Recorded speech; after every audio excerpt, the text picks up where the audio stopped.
could tell them stone cold facts, 2 + 2 = 4 kind of facts, and they will simply deny it, like it does not exist.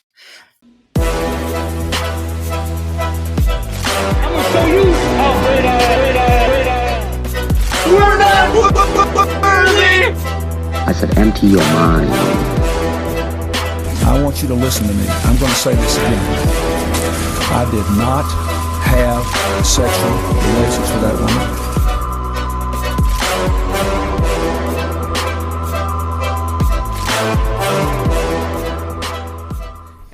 Fantastic, phenomenal, extraordinary. I know you. I don't think you like extraordinary very much, but extraordinary episode. We're about 5-10 pounds heavier after the holidays, but I think we're gonna work off that extra energy with this episode, because I think we got a good one. I say that every week, but I think we got a good one. Okay, so I wanted to try something a little bit different. We're gonna do a Rushmore episode. Yes, we're gonna start. We're gonna start with the Rushmore episode, which is a little bit different, but I think the subject is so great that we could talk a little bit about it before we get into the Rushmore.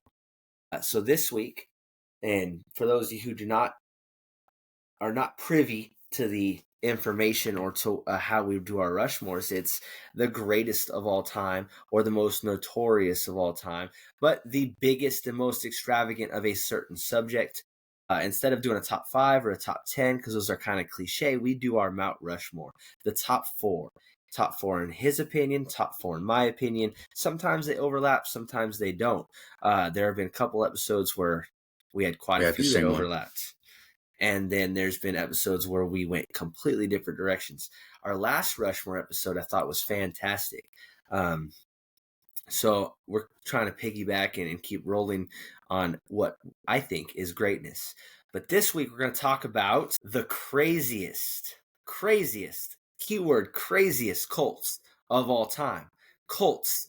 And I think we should kind of break down what a cult is before we start. That way that we understand and the audience knows what we're thinking.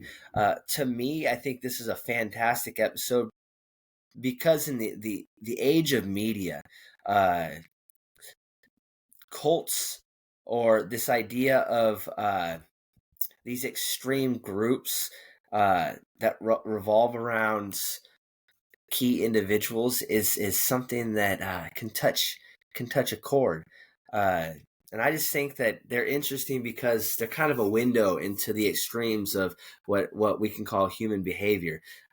Sometimes the best and sometimes the worst. We talk about stuff like these people. Some of these people they have a connection. They have a hope. Some of them find a purpose in their minds. But yet at the end of the day, there's still manipulation, control, some tragedy. I think we'll cover some tragedy. But do you want to define or explain what you think a cult is?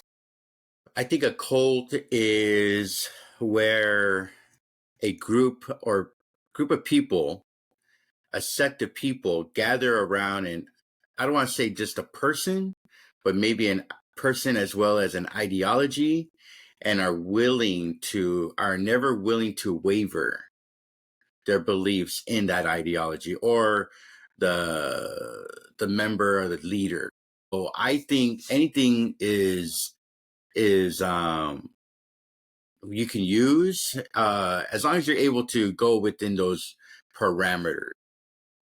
I think that's what I give what a cult, group would be like. We've taught history before. I taught all the histories. A lot of these are in the history book, at least the ones I'm talking about today. Mm-hmm. So we're gonna find out. I'm actually interested to find out what your list is gonna be. I don't think mine are in the history books. I think mine are definitely in books, but I don't know what history books you might find. There's got to be a minimum of 3. There's got to be a minimum of 3 documentaries based on the cult. No, I'm joking. I'm sure there are. I mean, we are obsessed with cults in 2025. I don't know what you see more of on Netflix, murder documentaries or cult documentaries, but Right. I'm not gonna lie. No, it's true. You're not wrong. I just think it's such an interesting topic because you can look at it from all these different perspectives. And obviously Netflix and Paramount and all those streaming services, they tend to put out a cult documentary a week. But let's get into it. I'm going to pull up my beautiful wheel of names. Do it. I don't know. Here we go. I'm on this side this time. We have red is for me, blue is for you, and it's spinning. Red would be for you. All right, you got it. I was on a 2-game streak, but not go ahead. Anymore. All right. I'm excited. This is very exciting. You know, I want to know where you're going to go. You tend to throw your little bit of a junk picture. I like that when it comes to the game of Rushmore. So I'm excited where you're going to go. Go for it. Now, I'm not going to lie. I picked the first one, not because of so much the notoriety, but there's kind of a link to my college days with this group. Okay. But for my number 4, my George Washington, because I don't feel like there is some. No, we'll go George Washington as the number 4. My number 4, my George Washington, is Scientology. Ooh, talk to me, Goose. Now, Scientology, it was founded by L. Ron Hubbard, and it's very sci-fi based. Usually to hear the secret doctrine, you have to be in the church for several years, Stan. Are you ready to hear the truth? I guess. You see, Stan, there is a reason for people feeling sad and depressed. An alien reason. It all began 75 million years ago. Back then, there was a galactic federation of planets, which was ruled over by the evil Lord Xenu. I mean, I think historically somewhere between 20,000 to hundreds of thousands of people have been Scientologists at the peak. The thing that I think separates them in today's world, in the age of media, is celebrity involvement. I think celebrities tend to kind of hover around Scientology. We're talking the Tom Cruises, the Will Smiths, I can't remember her name, the woman from King of Queens. Leah Remini. Yes. These are the times now, people, okay? These are the times we will all remember. Were you there? What did you do? I think you know that I am there for you. And I do care so very, very, very much. So what do you say? We clean this place up? Because we're counting on you. Okay? All right? Dweller H.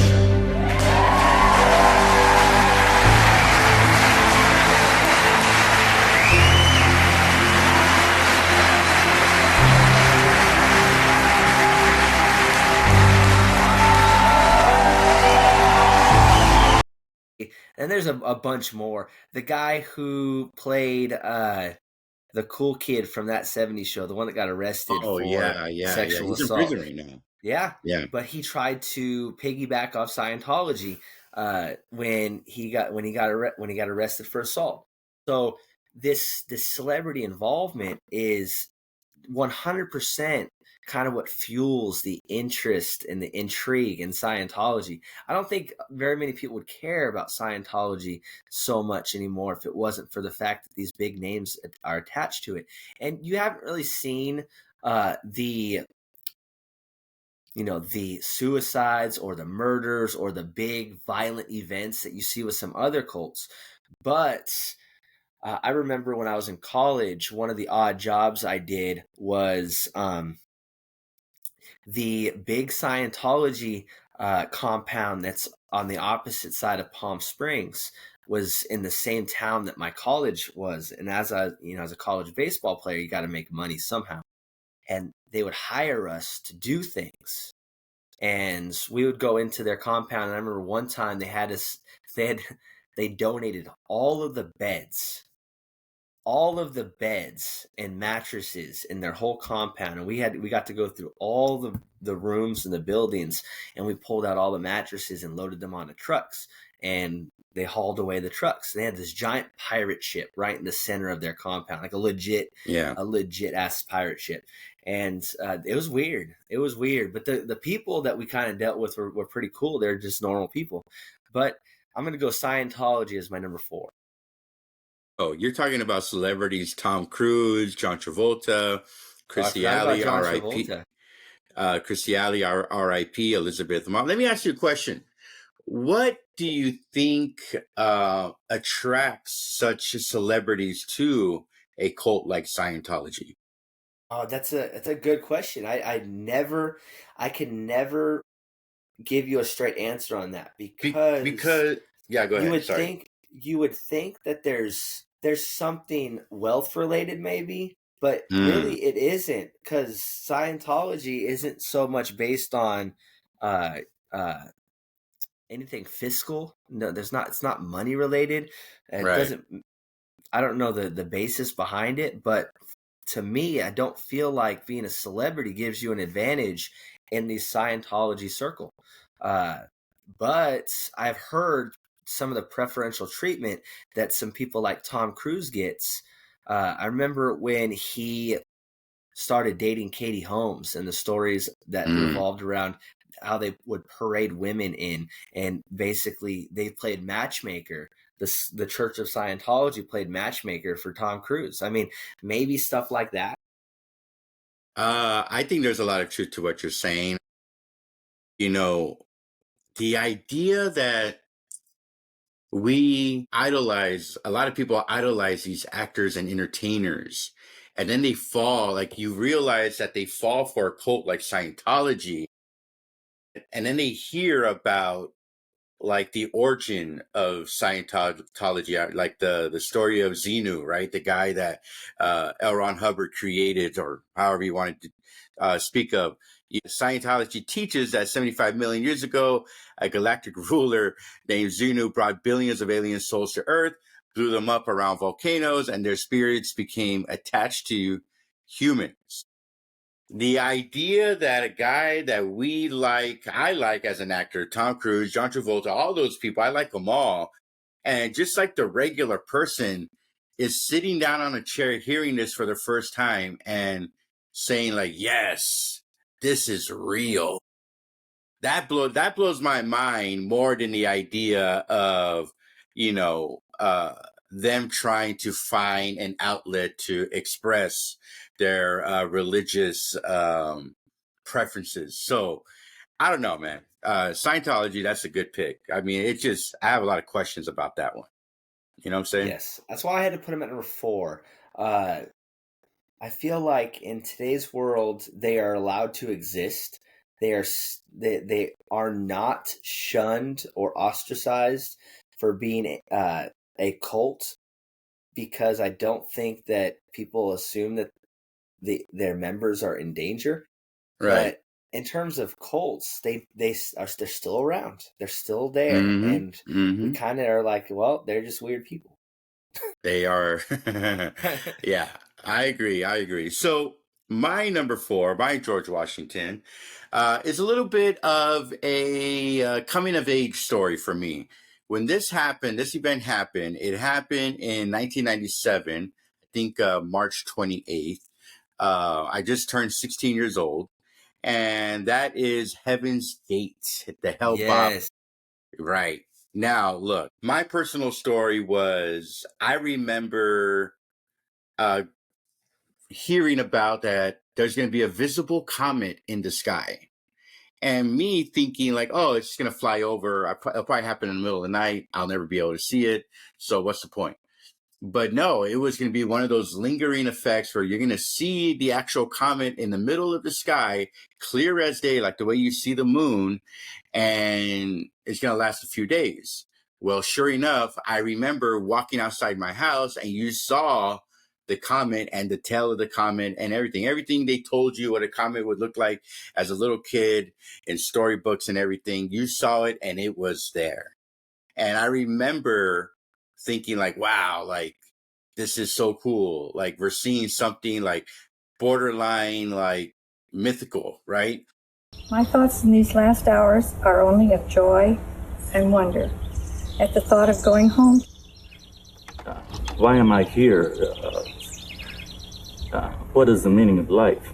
Since I've been in the class, I've learned the answers to all of those. And couldn't be happier about what we're about to do. So I remember we went to go to my grandmother's house, and, you know, we walked into her house, little small humble home, and she had the TV on, black and white. This is those big old tube TVs, right? But it was like smaller.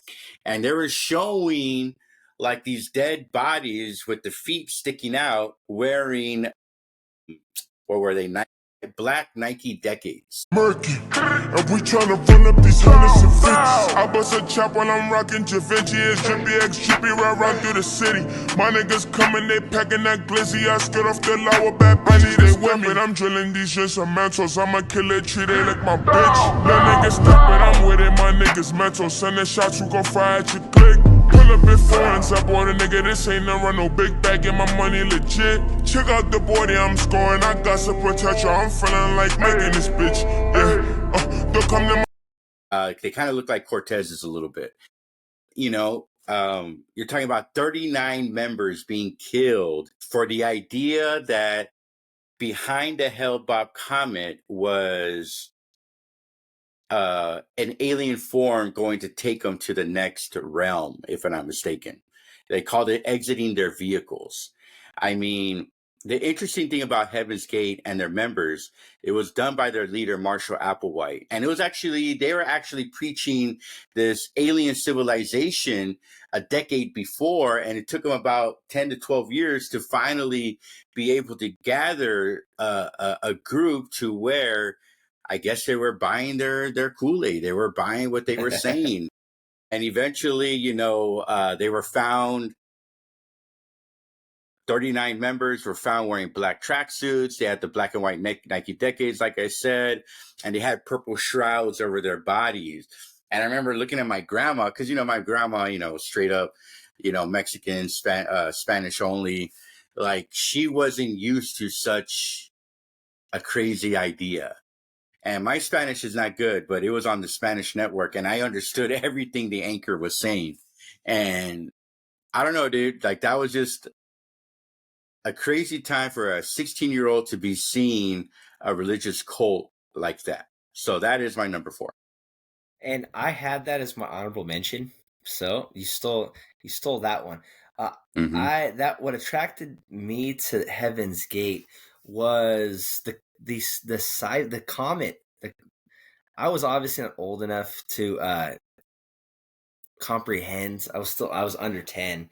But it was the blend of sci-fi and the global media attention that it got was why it was one of my honorable mentions. It just seemed like something that if I was a little bit older, just a little bit older, it definitely would have been right up my alley.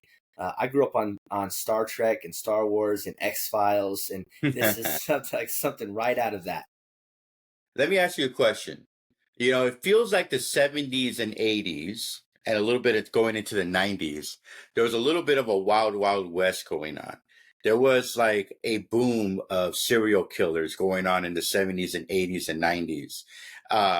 And also religious cults happening in the 70s and 80s and 90s. What do you think was happening where such radicalization was happening? Not to repeat myself over and over. I'm not going to necessarily say that there's a change in radicalization. I think what is it about that time era, I think it's the growth of media. when you start to get these 24-hour news channels like CNN and Fox News and those things, they need something to report on. I think that the growth of 24-hour news gives you more coverage of things like this, and people are interested in this kind of stuff. And I'm going to piggyback off of yours because you bring up the 90s, and my next one just happens to be just a little bit older than yours. All It's right. something that I got extremely, extremely interested in. I remember we had a conversation about it before school one day. When I moved to Texas, I had always known about this event, but being here in Texas, it was one of the few things. I'm going to say this is weird. It's a weird thing to say, but when I got here, there were a couple of things that I was interested in, and they're not the usual things. It's not like I want to go see a Cowboys game or I want to go see the Rangers. It was I want to go see where JFK was assassinated, and I want to go to Waco. So for my number three, got you. For my number three, I'm going to put the siege at Waco. In 1993, Americans watched breathlessly as FBI agents faced off with a self-proclaimed religious prophet and his armed followers in Central Texas. This was the Waco siege, a weeks-long standoff between the federal government and a religious group known as the Branch Davidians. Established by leader Victor Houtef, the Branch Davidians are a Christian sect, an offshoot of the Seventh-day Adventist Church, with a literal interpretation of the Bible's prophecies. Houtef and a group of his followers settled near Waco, Texas in 1935. Branch Davidians believe in the second coming of Jesus Christ and a day of judgment in which God will punish the wicked and reward the good. In preparation for Judgment Day, the Branch Davidians isolated themselves from the outside world in their commune near Waco. Confined to a 77-acre compound called the Mount Carmel Center, they established their own way of life. The group had gone through various divisions and changes in leadership before it was taken over by a charismatic Bible teacher named David Koresh in 1990. Koresh was a self-proclaimed prophet and believed that he was appointed by God to bring about the end of the world. Unlike his predecessors, Koresh practiced polygamy, taking a number of underage followers as wives who bore his children. He also collected guns and ammunition in preparation for the coming apocalypse. David Koresh. Yeah. By the way, Branch Waco was my honorable mention. I probably would have had it on my list, but I had a feeling. You were going to go that route. Yes. But go ahead. When I got here, I remember I would drive to work and I would listen to, there's a podcast about conspiracy theories that I used to listen to. And they're like comedians and they were great to listen to. So on the way to work, I'd listen to these guys. And one of their episodes was on the Branch Davidians and Waco. And for those you don't know, it happened in 93. They had a leader named David Koresh, very likable guy. And I think he was a musician, and he ended up having a group of people that kind of revolved around him, and it got bigger and bigger and bigger, and they ended up creating a compound at Mount Carmel. And it's in Texas. And they had a lot of involvement in gun shows, and they had to make their money and keep their lives funded some way. And in Texas, guns kind of flow freely. So I don't think they're necessarily doing anything wrong. There's a lot of gray area in the different sides of the story, but they were targeted by the government. They're targeted by law enforcement for kind of their dealings in firearms and how they would stockpile what they would call illegal weapons. Well, they locked themselves in their compounds when they felt like they were being targeted and monitored, which just caused more attention from law enforcement. Next thing you know, they're wheeling in tanks and soldiers, and there's a giant siege, and and they fought back. Assault rifles and weapons that they supposedly were stockpiling were there. They weren't fake. They were really stockpiling weapons, and there was a good old fashioned Wild West style fight at this compound. And law enforcement would do a lot of really shady and a lot of really terrible things. I've seen, I mean, there's plenty of documentaries if you want to go watch them, but let's just say that a lot of lines were crossed and a lot of things went down that I'm sure that some really powerful people in really powerful places could take back. And these Branch Davidians were massacred by law enforcement. And it all comes down to a cult. The Branch Davidians were followers of David Koresh, and they were willing to die for him. And it's a pretty crazy story, but that would be my number 3. And it was one of the first things that interested me in Texas. Dude, speaking of, like, I am blessed in a way because when media was growing in the 80s and 90s, being more accessible, I was going through my preteens and my teens and my early stages of life where I was not only able to see these events, but absorb it. Being in 6th grade, Mr. Reyes's history class. And you know, it was history class. So the teacher was like, he put on the news because that's what was going on. The intensity the past couple of days earlier with Janet Reno, the Secretary of Defense at the time for Bill Clinton, right? And I remember when they brought in the tank and they infiltrated the little base center in Waco where the Branch Davidians were. And we're like, is this real? We're like watching a war, and it's only about 450 miles from where we live, where I'm from in South Texas. A little bit like over, what is it? Maybe an hour and a half drive from Dallas where you're at. You know, I saw that and we were interested. You're talking about little 12, 13-year-old kids being interested in this historical moment. And I would honestly say that would probably be more than Heaven's Gate, my introduction to what is a cult. And I just remember hearing that word, cult, cult, cult. And it started, for me at least, with Waco. So I like your number 3. Awesome. Awesome. All right. So my number 3 is a little personal to me. And that is the little brother cultish syndrome of Texas A&M.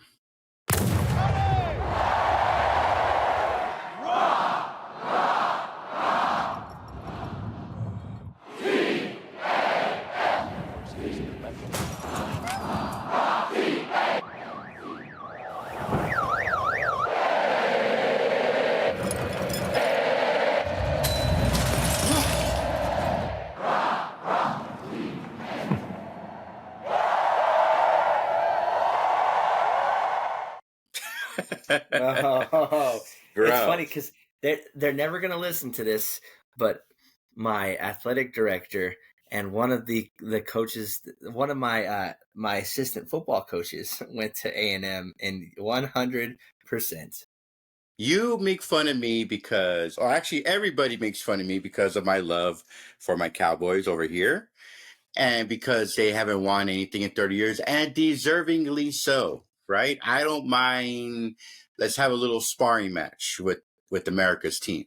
But when it comes to A&M, you're talking about such a little brother complex that to me is borderline beyond embarrassing. Let me explain. It's not just the idea that Texas A&M is our little brother for Texas, right? It's the idea that they think that they have enough accolades to believe in all, I'm not just talking football, but all sports, to believe that they should be rubbing shoulders with the Texases of the world, the Alabamas, even the UCLAs, like that they're at that realm. Now, perhaps are they there when it comes to being like a campus and producing money? Yes, but that's also answers the part to being why they're so cultish. Like, I don't understand the hype. Now, I know my girlfriend won't like this story, But one of my old girlfriends, she was an Aggie. Her whole entire family was Aggies, and every single day they dressed in those colors, would be wearing the Aggie hats, and I'm like, bro, like this is hard. Like as a Longhorn fan, this is hard to be around of, and I'm just like, what are you guys cheering for? You guys haven't won a national title since 1929 or 39, if I'm not mistaken. Back before there's only like 10 teams. Yeah. There was Army, Navy, and that's it. At that time, Notre Dame, that's it. And even then, that is disputed. Like they were supposed to share a title. They've even gone beyond the point where they've claimed national championships when the AP polls or the coaches polls, they didn't even consider them. Like they're just giving themselves trophies.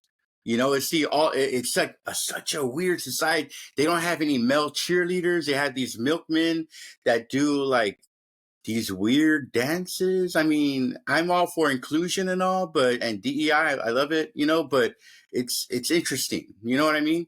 I will admit, I will give them credit that their home stadium, when they're playing at home, it is awesome to look at. But bro, like to me, it's more like all that losing. And they had some success in football, but it's literally been decades. Like all that losing. Like, what are you cheering for, bro? Like, I just don't understand it. Look, against my Longhorns, we are 78, 37, and 5, and you would think that we're 50-50 at this. You know what I'm saying? Hey, I don't know, man. I don't know. I just don't understand it. Go ahead. Yes. I'll walk in and the two of them will be full conversation about A&M, and it's like you walk in and you stand there in the coach's office for a couple of seconds and you're like, yeah, I don't want to be part of this conversation. Dude, it's really just so weird. It's like they're like the Uncle Rico or the Al Bundys of college football or college sports. It's so bad because they're 10 years apart. Like one is 40 and the other one is 27, and it's almost like they are like a joined twins.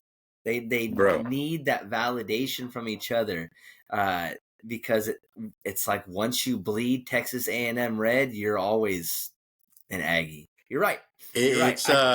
I'll say this one last thing. I'll close on this. If I'm not mistaken, I think they only have like 8 or 9, 10 national titles, like in other sports. Texas has over 65 national championships and over 200 individual national championships. So, we're a top 5 overall program. These guys are, if they're going to rub shoulders, it wouldn't be with Texas, Oklahoma, UCLA, or even Nebraska or Miami or whatever, Alabama. They're more like in the realm of rubbing shoulders with like Oklahoma State. Oklahoma State, Tulane, maybe Tulsa. So bad. Tulsa. South Carolina, I don't know. South Carolina had some pretty good players. South Carolina had a couple. They're not bad in basketball. They're not bad in football. Right. When you throw out Tulane, you're talking about like a second tier. But that's where they belong. That's where they belong, yet they act like, bro, that 1939 championship is just as heavy as the Alabama's 2021 national champion or something like that, or Joe Burrow's 2019 championship. It's like, what are you talking? I've heard people tell me that. So that is my number 3. I love it. We should tag everything we can, Texas A&M. One last thing. Every year, Texas A&M has the hope of beating to Texas Longhorns. We are their Super Bowl. And I'm telling you right now, especially when it comes to football, when there is a game on the line, Texas A&M will, you could quote this if you want, never, ever beat Texas.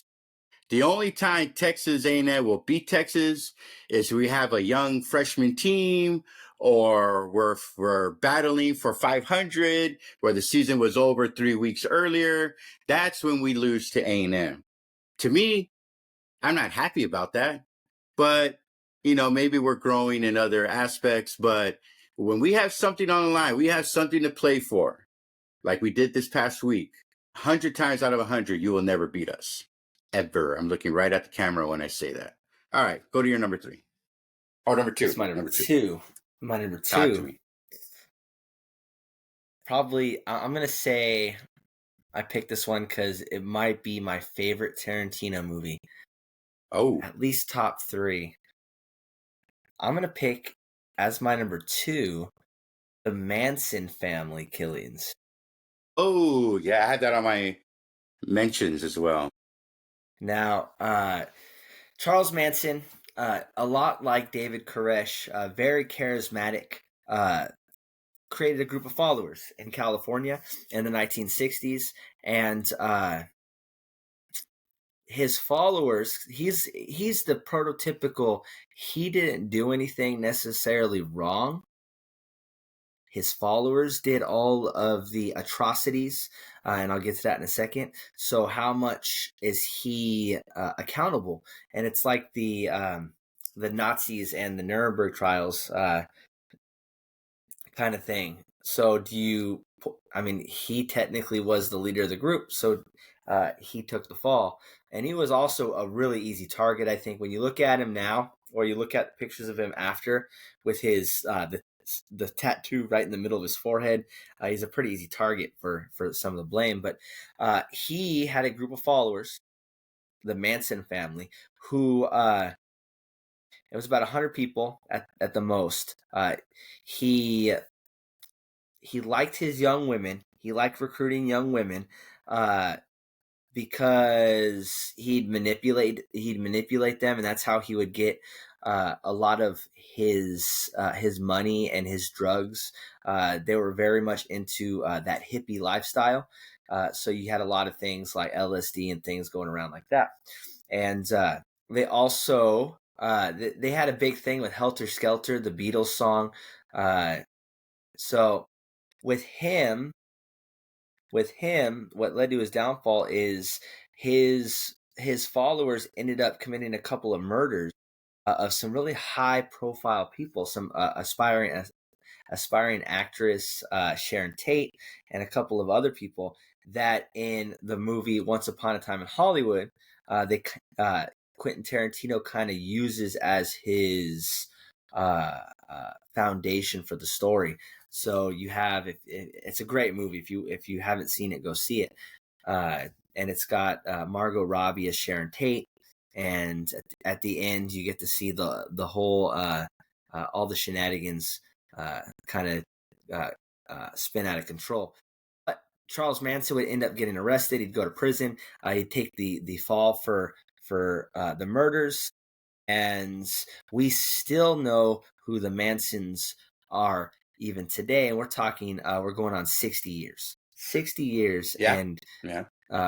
It seems like there's a new Manson documentary every year or two. People look at you today, 20 years later, and they still have no idea what you're about. Tell me in a sentence who you are.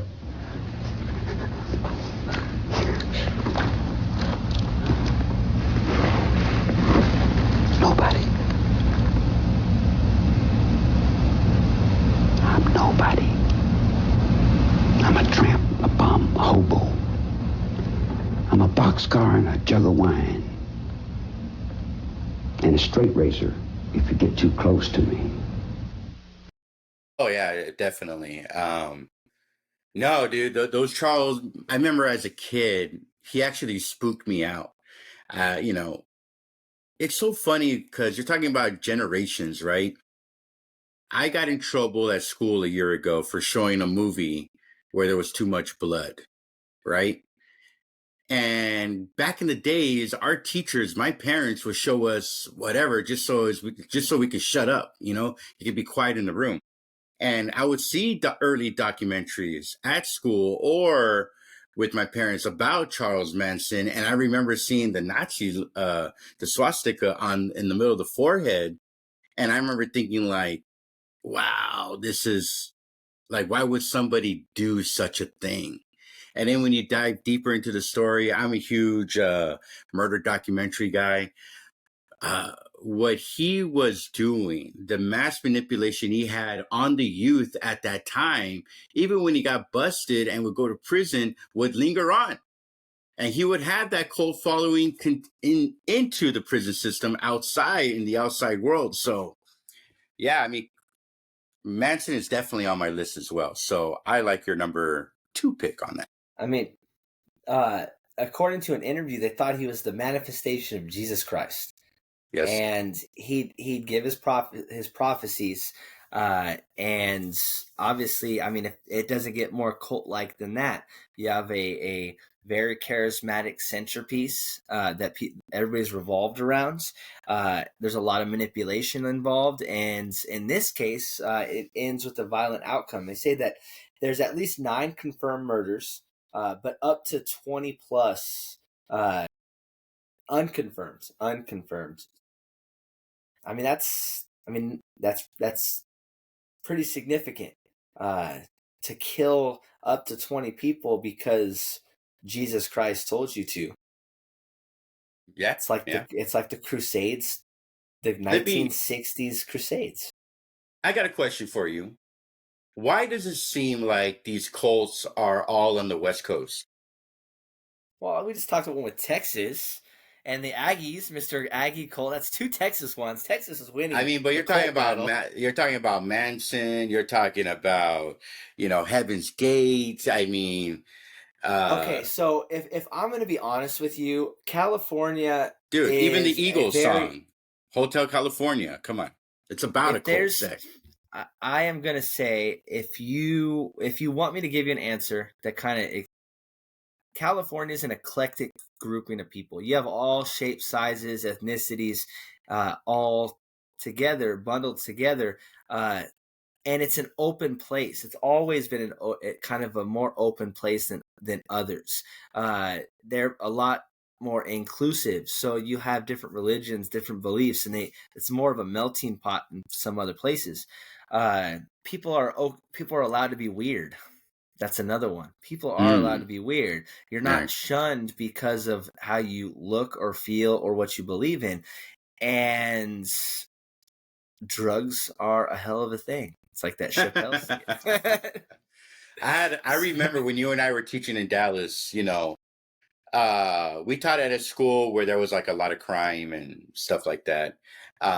We would lose students all the time throughout the year.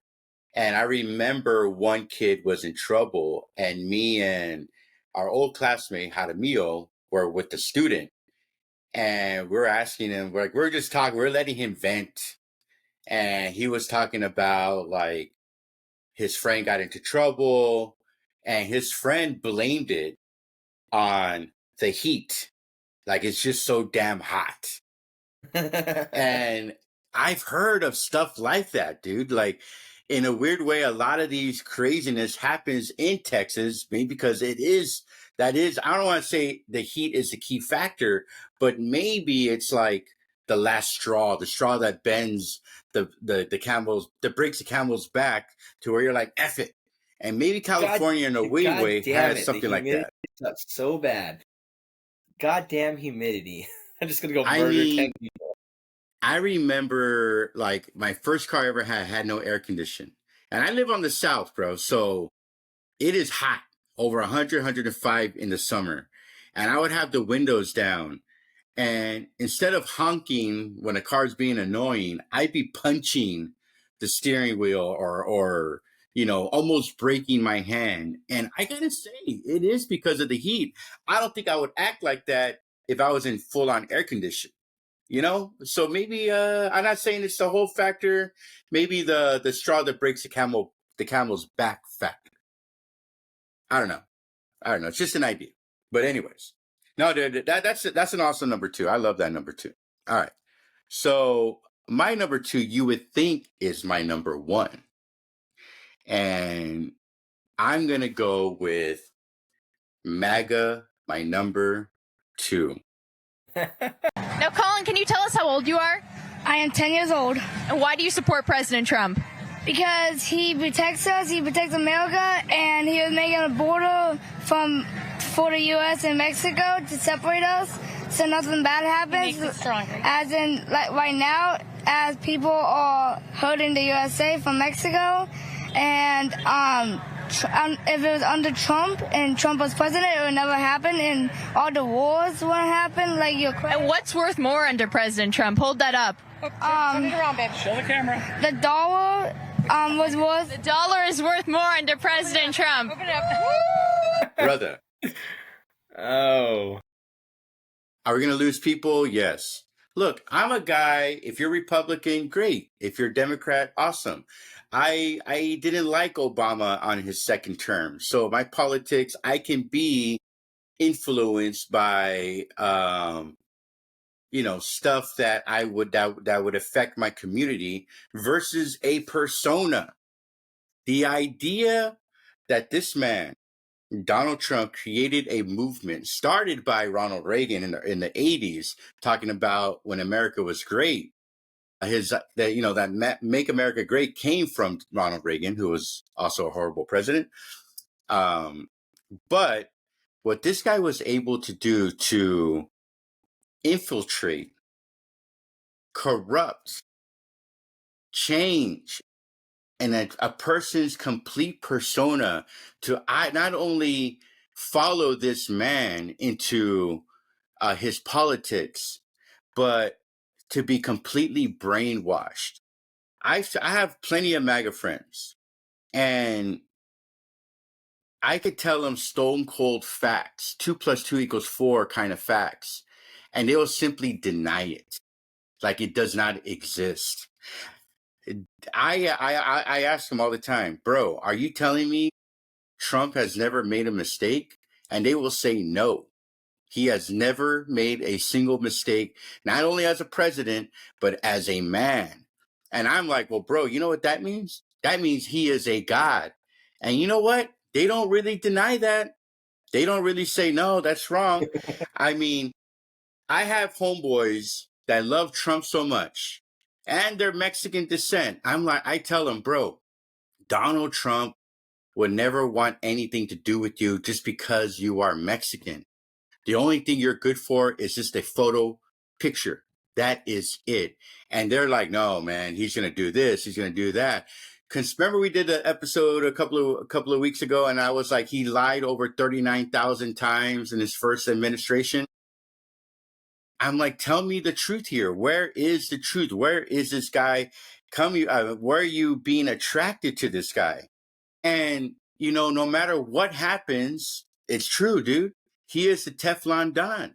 His people will let it go. He is all over the Epstein emails. And you know what my friend told me?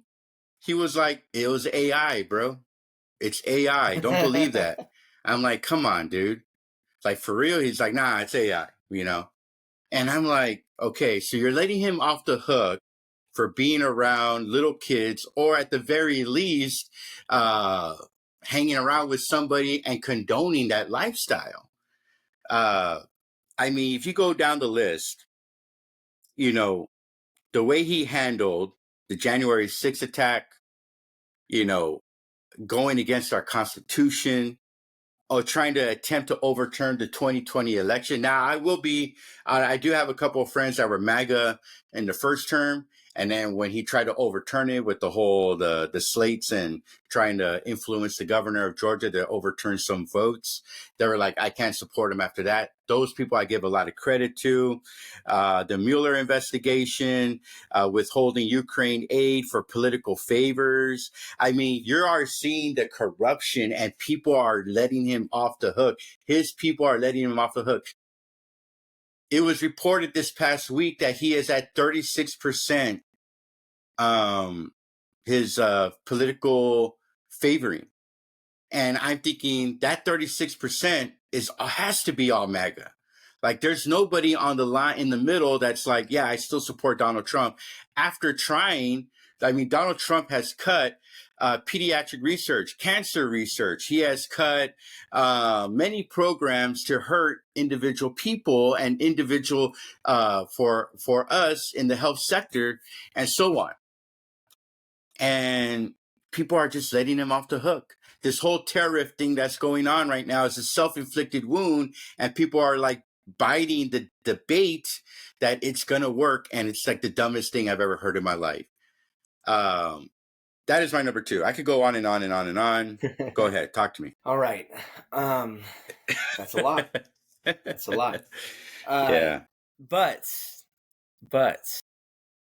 you got very close to taking my number 1. Oh, maybe we have the same number 1. I'm just gonna roll with it. No, we don't, all right, because my number 1 were American political parties. Oh, okay. Not so all much right. MAGA, but political parties in general. Talk to me. And Talk to for me. me, I'm a little bit younger, so I have only been aware of politics in this microcosm of what we see nowadays, from Obama on, even with Bush, baby Bush. Finally today, my friend Tom Friedman passed on a story to me the other day that came to him from an advertising guy who had been at a seminar for ad people, and someone had asked the question, why didn't Burger King ever really go after McDonald's? In other words, why didn't they get dirty, go negative, try to take down the industry leader? The answer came back, first rule of advertising, never destroy the category. It's not worth destroying the hamburger industry just to take down your most successful competitor. The more I thought about that and the sorry state of American politics these days, the more it made me wonder. In their effort to destroy each other, are the Republican and Democratic parties on the verge of destroying the category, politics, the whole political system? We are not there yet, but as I watch our campaigns begin earlier and earlier, and as our government becomes more and more gridlocked, unable to do anything, we may be close. Remember when campaigns were the interval between governing? Now governing has become the brief interval between campaigns. And not just campaigns that are vicious, but as meaningless as they are mean. It is no longer a question of what has the government done for us lately. The answer is nothing. But the looming and larger question now is just how much damage has all this done to the system itself? And can it be repaired before the whole thing blows apart? I wasn't old enough to vote during the Bush era, so Obama was the first election that I was able to vote in. But even with him, I'm going to backtrack for a second. When you look at what a cult is, a single leader becomes central to identity. That's a check. We're talking verbal loyalty tests. There's personalization of these movements. Like they personalize an idea. They idolize their leaders. The one person can fix it rhetoric. We saw it with Obama, the whole change thing, and we see it a lot with Trump now. You got members who are avoided or demonized. They demonize outside information. The false, the fake news BS that we see nowadays. If it's information that goes against their narrative, like you said, it's AI. You've got any dissent is publicly punished now. Look at what's her name that was just announced she's going to step down because she went against Trump, who was one of his most loyal people for the longest time. So if you have any dissension from the group, you get ostracized, you get ejected. The movement becomes identity. And that identity is greater than policy. So, like you said, with MAGA people today, they identify as MAGA, and I'm not going to point my finger at one party because I, being a history teacher and a historian, I always go back to what Washington said in his farewell address about how political parties, this is what he says, However, political parties may now and then answer popular ends. They are likely, in the course of time and things, to become potent engines by which cunning, ambitious, and unprincipled men will be enabled to subvert the power of the people and to usurp for themselves the reins of government, destroying afterwards the very engines which have lifted them to unjust dominion. He's flat out said, he predicted all of this 200 years ago. He said that if political parties are going to allow ambitious, cunning, and unprincipled men to take the reins, and I'm not going to say that any one of these guys are good or bad, but when you look at politics today, these groups have banded together as Republicans or Democrats, or I don't care about third parties very much, but we're going to look at Republicans and Democrats. They pick their person, and their person is basically their God. And if their person wins, then they idolize that person. Like Joe Biden, even we had these conversations about Biden. We basically said, he's the guy. We after COVID, he's the guy. We just need everything to calm down and cool down. And Joe Biden's the one that can do that. Like, we did it ourselves. We looked at it like, hey, this is the guy that's going to fix things. And then Trumpers are like, make America great again. And who's going to do that? Donald Trump. And then before that, you have Obama. And who's going to create change? Who's going to fix things? Obama. And you go even further back. I mean, look at what your favorite president of all time, look at what George Bush was able to do because people allowed him to do it. I think politics in general, politics is like the greatest cult of all time. And I'm hoping that, all good things come to an end. That's one of my dad's favorite sayings. All good things come to an end. And one day Trump will leave. Trump will be gone. The MAGA and the Republicans will have to find a new person. And what happens then? Are we just going to keep going through this stupid cycle where it goes from Obama being the greatest ever to Biden being the guy to Trump being the greatest ever? And then what's next? Does the next guy come along and we do this all over again? I don't know if I could do that for the 30 years. I think there's a lot of truth to what you're saying. I think what America has is I know you and I and our good friend Scott, we joke around about jerseys. We tend to hero worship a lot. And when it comes to politics, whether it's on the Democratic side or the Republican side, we want that face that we can attach to, that can be that leader to take us to whatever goals that he or she, well, not she, nobody, America's not ready for a woman, that he can bring to us and to the country. I mean, the idea that Donald Trump, a literal rapist, a guy who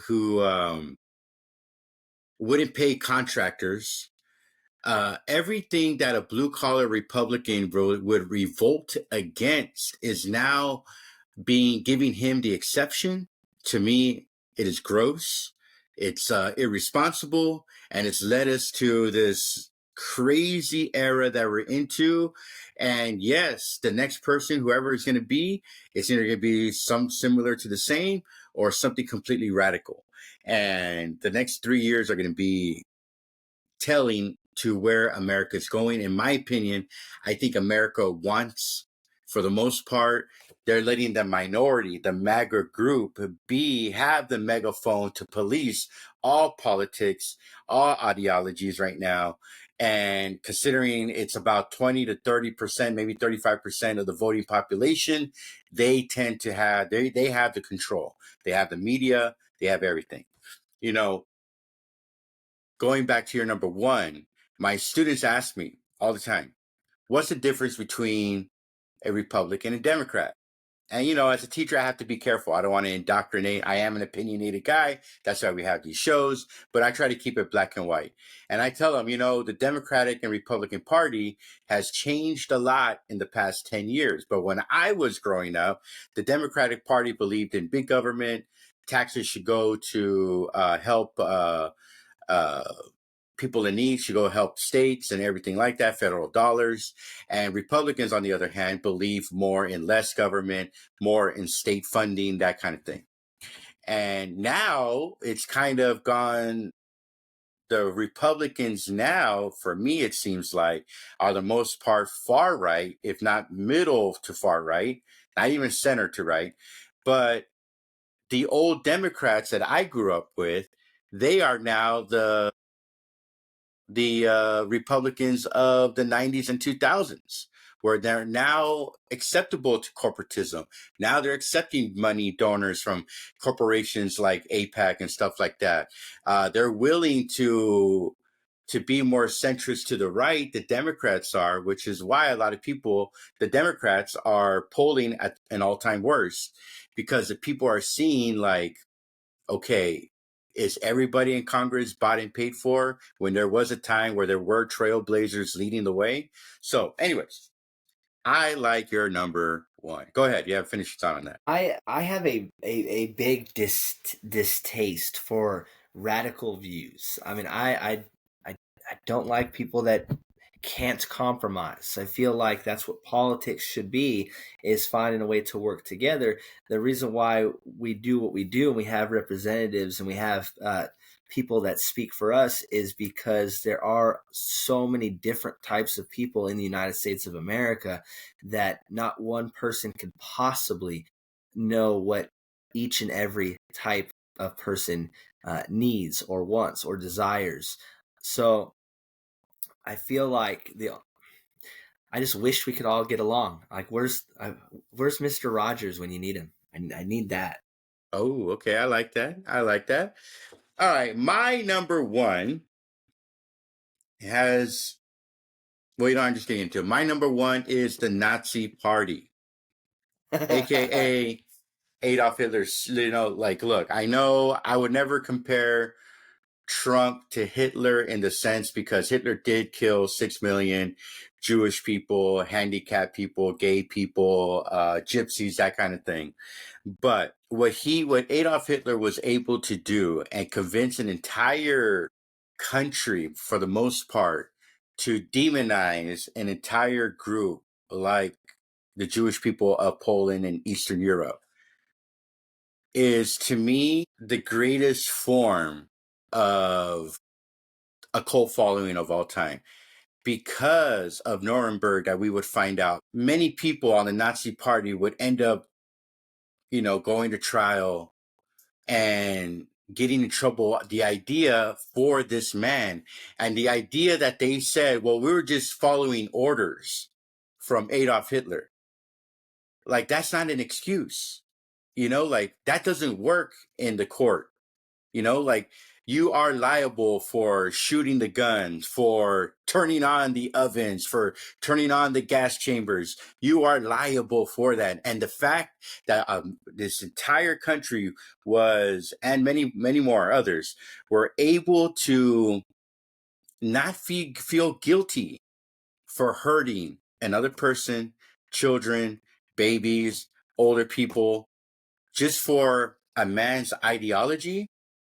I mean, what Hitler was able to do, it's going to last forever. I will say this too. What is also bothering me about the Nazi Party and Hitler is that here we are almost 100 years later, and now we have neo-Nazis in America and in Western parts of Europe again. Like, dude, they lost. They're losers. Adolf Hitler quit. He took his own life because he's a coward. He is a wimp. And you're following this guy and his ideas? It goes to show you, like, what is happening to the modern world today, where we're going back almost 80, 90, 100 years to follow a man that was so evil that he got other people to do his dirty work. And they paid the ultimate price, not him. He was a coward that blew his brains out when things got tough. that's the kind of guy you want to follow. That's the ideology you want to go through. So when I see like neo-Nazis today marching on the streets, there was that one guy, I think he was in Florida, I could be wrong, or Charlotte or Carolina somewhere. And he was walking around downtown of that city wearing a Nazi uniform. And I'm like, bro, like out of all the evil people on earth that has graced this planet, you chose the biggest freaking loser coward in human history. I don't know, dude. For me, I could go on and on. I could talk about, the Reichstag fire that they did, the corruption, any free speech. I could go into all that stuff. But for me, the idea that Adolf Hitler and the Nazi Party, the ideology is living today is freaking gross. So that is my number one. Go ahead. Now, I would feel like it's an injustice to not talk about the Nazis World War and II. not reminisce about the time when we turned an Oak Cliff High School into a concentration camp and got away with it and got awards. Like our department head got Employee of the Month. You didn't do anything. Got a raise. Yeah. Howlett and I think, what was it, 2019 maybe? Yeah. I think it was pre-COVID, right? It was 2019 because we were going to do the civil rights movement and then COVID hit. Right. So Howlett and I don't know if you still have pictures. You could probably post the pictures on this episode, but we had a history hall and we created like a concentration camp, and we tried to simulate the train stations and everything like that. It was actually pretty cool. Just to bring perspective. And considering, yes, we won awards, our boss, who didn't do anything, he got a raise, he got a positional raise, all because of it. He became a principal. He became a principal because of that. And even though it was Howlett and I, like drawing up the schematics and everything, the one award we didn't win, considering all the work we did not win the Department of the Month. I know. All we did. Never did. I got Mark Cuban to talk to the school, and we never won Department of the Month. Nope. Man. But yes, Nazis. Goddamn Nazis. Another great Quentin Tarantino movie. Yeah. So why do you think it's making a comeback, though? Why do you think the youth is attaching to losers like a Mexican guy named Nick Fuentes, who denies the Holocaust, who wants to abolish Jewish people and recreate the ideology of Nazism and Adolf Hitler? We crave attention. We are growing into a world of shock and awe, and the more you can get people to watch you, the more money you can make. You just talked about an influencer, Nick Fuentes. He has his own. I don't know if he has a podcast or if he just has. He's one of those guys that talks and does interviews and stuff, or he has a YouTube channel. I know that it was a big thing with the whole Charlie Kirk killing, and that's the first time I heard of this Nick Fuentes guy. But we got a guy who his voice has gotten him attention. And you look at YouTubers like, Mr. Beast and even, like the Dude Perfect guys. If you can get eyeballs, you will get paid. So I think we are in a society where if you see somebody walking around like a Nazi, it's okay. We're turning into like one of those 1980s Total Recall.